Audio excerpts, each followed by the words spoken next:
Hey guys, it's Graham. What's crackin'? Alright, today's book video actually comes by way of a few Instagram reels that I saw recently. So I'm in a group chat with my brothers, and we send funny stuff to each other once in a while, as men do. And two particular vids popped up that car crashed into an interesting series of thoughts tonight. And they lined up with books that I have read and am going to read, and with experiences that I've had as a blue-collar worker and, construction veteran, truck driver, all the things that I've done in my life. The first one is by King Trout, who I follow on Instagram. He got some heat in his comments because somebody saw that he has a book by Ayn Rand on his shelf. And Ayn Rand is a very polarizing figure depending on your political beliefs. I've found that the biggest fans of her work tend to be libertarians. I guess she's either the founder or the loudest vocal figure in favor of a philosophy called objectivism. I don't know what all of the tenets of objectivism are. I have read Atlas Shrugged. And if that book is a showcase of her beliefs, then I guess I have an idea of what objectivism is. Basically, it's a set of values that are hyper-focused on the individual and individual rights. And everything else kind of stems out of that. That's an oversimplification, but that is like a 1,000-page book, so that's just one example. But somebody saw a book by Ayn Rand on King Trout's bookshelf and was like, oh, you should get rid of that. I lost respect for you when I saw that. And he replied, and he goes, this is completely ridiculous. Look at my bookshelf. I've got the Constitution next to communist literature. I've got Ayn Rand. I've got this, that, I've got the other thing. He goes, anybody with an IQ over 90 is capable of reading things and forming their own opinion about them without internalizing what's inside it. And I was like, oh, frick, finally. Like, somebody said something that has been on my mind, but I haven't really put into words just because I wasn't, in his particular situation where he had to address somebody saying like, oh, you shouldn't be reading that book. Hell no. Absolutely not. Like, you don't get to say that to an adult. Like, oh, you shouldn't have, I won't associate with you if you read this. Me personally, and this was kind of the genesis of a tweet that I sent out the other day, like, I don't trust people who won't read and read broadly. It just tells me that you're completely content to be dragged along by cultural inertia and not form your own opinions and be able to defend them or cite a source for something that you hold as a truth. That's a very, very underrated quality in society, is people who read on their own instead of just basically having their personality and their values uploaded to them by the public conscious. Now, the other reel, I sent this one to a couple of people just because it was reminiscent of several jobs that I've had in construction particularly, and I sent it to a couple of guys that I'd worked with back in the day. It's from the show Rescue Me. It's a Dennis Leary show. I've never seen an episode of it. I've seen commercials and clips, or I guess I did back when it was on. It's about firefighters in New York, and in this reel, they've got to sit through a sensitivity training, like one of those HR things, something corporate that gets handed down to the guys on the ground from the suits above. And the sensitivity training was all about, how to treat people of diverse ethnic backgrounds. And all of a sudden, these diverse ethnic firefighters start listing off different slurs for people based on ethnicities. And they're like, why is it fair that Hispanics only get one slur and the Jews get 5 and the Italians get 4, and they start listing off slurs, and you can see the HR guy just like having a meltdown in the front of the class as he's going through all this. And what I gleaned from the comments is that there was a follow-up to that scene where they wrapped it up, and Leary tells the guy, he goes, look, the fact that we know all these things and we talk this way to each other, like, it doesn't make us insensitive or racist or anything. He goes, the day that I don't pull somebody out of a fire based on the color of their skin is the day that I'll sit through this meeting. And I was like, frick, again, finally, like, somebody saying it, and it needs to be said and it needs to be understood, especially in this era where the epithet of racism and bigotry can just be hurled without any merit, in the same way that, in the Salem witch trials, somebody could accuse you of witchcraft and the accusation made you guilty. That's where we're at. Racism or bigotry or whatever ism or phobia is ascribed to you, like suddenly the onus is upon you to prove that you are not XYZ by, affirming tenet ABC. Like, hell no. Not only no, but hell no. And that room of firefighters that were talking that way and gabbing that way, there's a reason why I sent it to my construction buddies. It's like, hey, remember this joke we did on this day with this guy or whatever, and he came back with this, that, the other thing. And I was like, true ethnic sensitivity is knowing which jokes to level at and at whom. Like, we had a guy on the blast crew who was 1/6 Syrian. And like, after we found that out, I changed his contact in my phone to just ISIS. I am proud of that. It is funny. Anyway.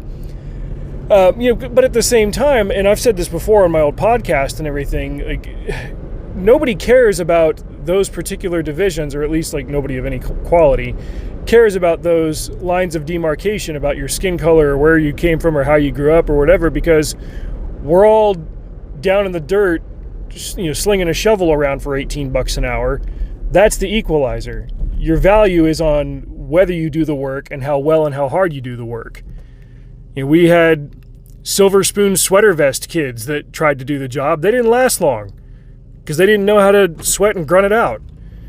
I worked with Latinos and black guys from the bayou and all kinds of people from different walks of life. One of the good friends that I had when I worked at the blast company was a man who was like 100% pure-blooded Native American from one tribe on his dad's side and one tribe on his mom's side. And like, one of the first jokes he ever cracked at me was when he found out my name, Graham. He's like, "Oh, is that Scottish?" I was like, "Yeah, my family's Irish, but the name is Scottish." And he goes, "Oh, that's cool. My great-grandmother was a Scottish princess." I was like, "What?" Like, no, like, just looking at him, I was like, "Dude, you're not any percent Scottish." He's like, "I know, it's just something funny that I say." Because, and apparently this happens to, Indians with enough regularity that it's become a meme or a stereotype where, some white guy meets him. He's like, "Oh yeah, my great grandmother was an Indian princess." And he's like, "Oh yeah, that's really cool, man. Yeah, you're totally in the club." And, we became friends over that. And as I got to talk to him more and, kind of learn about his life experiences, I'm not going to, dox this dude and say which tribes he was from. But, his parents split up at an early age, and, he'd try to go, like, he'd live throughout the school year with his mom, and then, during the summers, he'd try to go live with his dad, on a reservation. And he started immediately getting crap from his cousins who were more steeped in the pure culture of the tribe and, spoke the language and all that. And were very, very hostile towards, like, not just anybody who wasn't, of their particular Indian flavor, but especially white people. And, he expressed this once where he's like, I consider myself a modern Indian, and I'm glad I didn't grow up in that environment where I would kind of inherit that mindset. Because, he doesn't want to beef with anybody. He doesn't want to have crap with anybody. He just, he is a man of his culture and of his heritage, but he is also a man of his age. You've heard it said that, the past is a foreign country, and that's absolutely true. Study it the way that you would a foreign country and learn from it. The facts are there for you to observe, not to change, and to ignore only at your own peril. That's a philosophy that I've adopted, through my own life experiences and through my reading. And that's why I'm such an advocate for literacy and for, this kind of blue-collar work that exposes you to people from so many different walks of life. People who can unite around a common set of values, usually related to the work that they do and the way that they have to live. Let's see, last year, it was probably late November, early December. As we live in this age where interdemographic tensions are being stoked by powers unseen, and people are having to segregate themselves and put themselves in different boxes. I mean, hell, at the Super Bowl now they sing two national anthems. One assumes that they are separate and yet equal, hum hum hum. We don't have to do this, but in order to stop it from happening, we have to, sorry for talking weird. In order to stop it from happening, we have to recognize that it is happening and push back against it.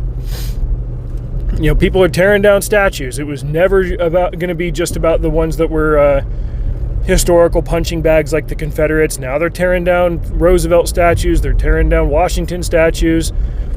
This isn't about correcting any errors of the past. It's about shady, powerful groups that want to pit us against each other because they know that if we were all on the same side, they wouldn't have any control over us.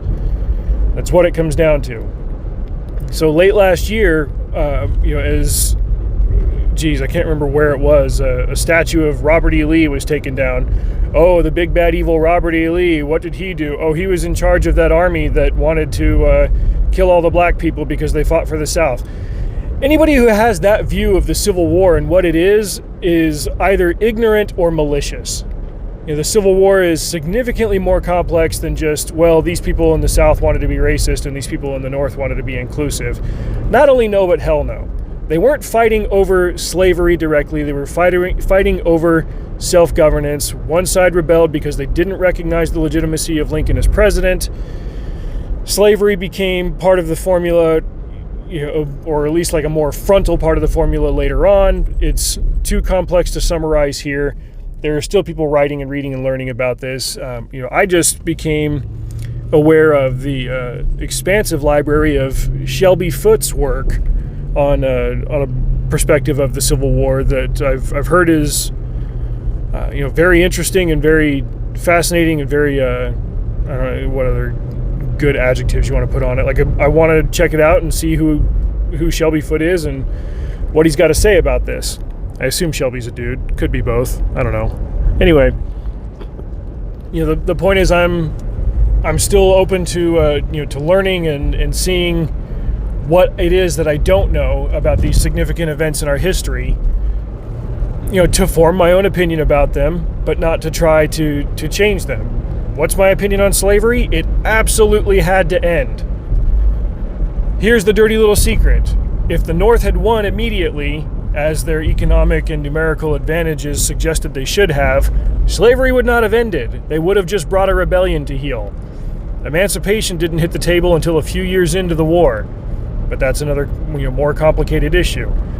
Now people have this simplistic and violent view of the Civil War and the Confederacy, and anything with Robert E. Lee's name or visage on it needs to be torn down and destroyed. They took this statue apart and melted it down in this public humiliation ceremony, and people were taking victory laps over it. And I thought, I need to find a copy of those original biographies by Douglas Southall Freeman, who was a contemporary of the oldest Civil War veterans in the early 1900s.